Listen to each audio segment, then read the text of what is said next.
Ayan. Guys, bumili kami ng pangbigay sa mga tao sa labas ng EDSA. Ito. Bumili kami para ipamigay sa dito na lang natin inihiwalayin. Ayan. Oh, yan. Yan. Yung mga biskwit inihiwalay namin. Kuya, buti may dala kang sis knife. Diba? Boy Scout.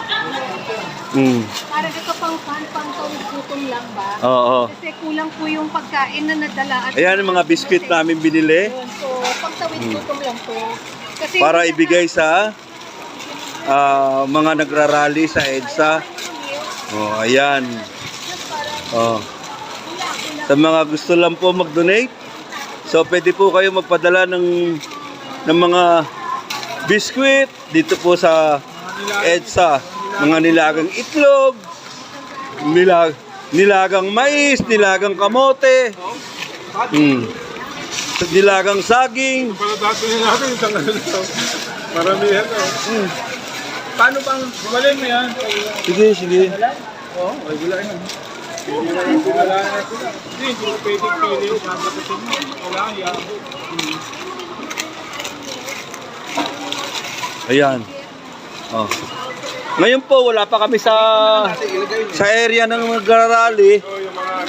Binabaklas na namin yung mga biscuit namin binili para po pagdating doon, ipamimigay na lang po namin. Kasama po namin si Ma'am AJ Kiambao. Siya po. Oh, Ma'am MJ Kiambao. Oh, ay naman dyan. Ayan po. Ito, mga kasamahan kong nag-volunteer, mga rin to, OFW. Oh. Ayan. Mga OFW, land job. Dito lang kami nagkakilala ha. Dito lang kami nagkakilala. Oh. Oh. Ayan. Dito lang kami nagkakilala. Yan. Oh. Di ba nagkakaisa talaga?